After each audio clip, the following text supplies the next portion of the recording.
নমস্কার, আমরা চলে আসলাম রামসরা ইস্কন মন্দির প্রাঙ্গণ। এই রামসরা মন্দিরটা অনেক বিখ্যাত। এইটার নাম অনেকেই শুনে থাকবেন বা এখানে এসেছেনও। অনেক সুন্দর। এটা মন্দিরের বাইরের অংশ। এই যে ভিতরটার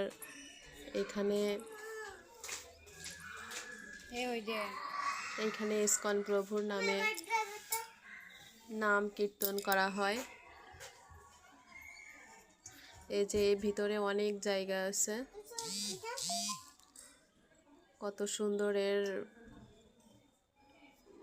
অনেক জায়গা নিয়েই মন্দিরটা অবস্থিত। এই যে মন্দিরের গেট, এইখান থেকে মন্দিরের ভিতরে ঢুকতে হয়।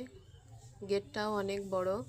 আর এই যে কত সুন্দর ঝাউ গাছ, তারপর কত ধরনের ফুল গাছ। মন্দিরটা বেশ সুন্দর। আর এখানে একটা আকর্ষণীয় বিষয় হলো, দেখো বন্ধুরা, যে এইখানে আমরা যে অনেকেই আছে, এই যে এটার উপরে এক একটা ইসের উপরে পা দিয়ে কৃষ্ণ নাম জপ করতে হয়। 108টা আছে, এক একটা করে করে পার করে সব কয়টাই শেষ করতে হয়। এটা একটা অন্যতম আকর্ষণীয় বিষয়। এটা বেশ ভালো লেগেছিল আমাদের। আর এইটা ভারতের যে মায়াপুর অবস্থিত, ঠিক সেরকমই একটা ইস্কন মন্দির, মায়াপুরের মতনই।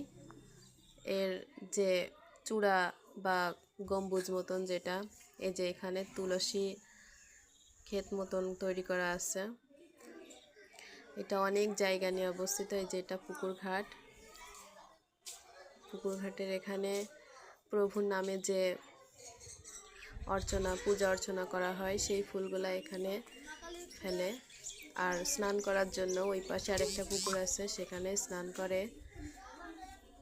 আমরা এই যে ভিতরের দিকে যাচ্ছি, এইখান থেকেই প্রসাদ নিতে হয়। এখানে টোকেন নিয়ে তারপর প্রসাদ দেয়। এখানে অনেক দর্শনার্থী আসে, অনেক দূর দূর থেকে। এই যে এটা পুকুর ঘাট, এখানে গোচারণের জন্য বাথান আছে। তো আপনারা আসলে অবশ্যই আপনাদেরও ভালো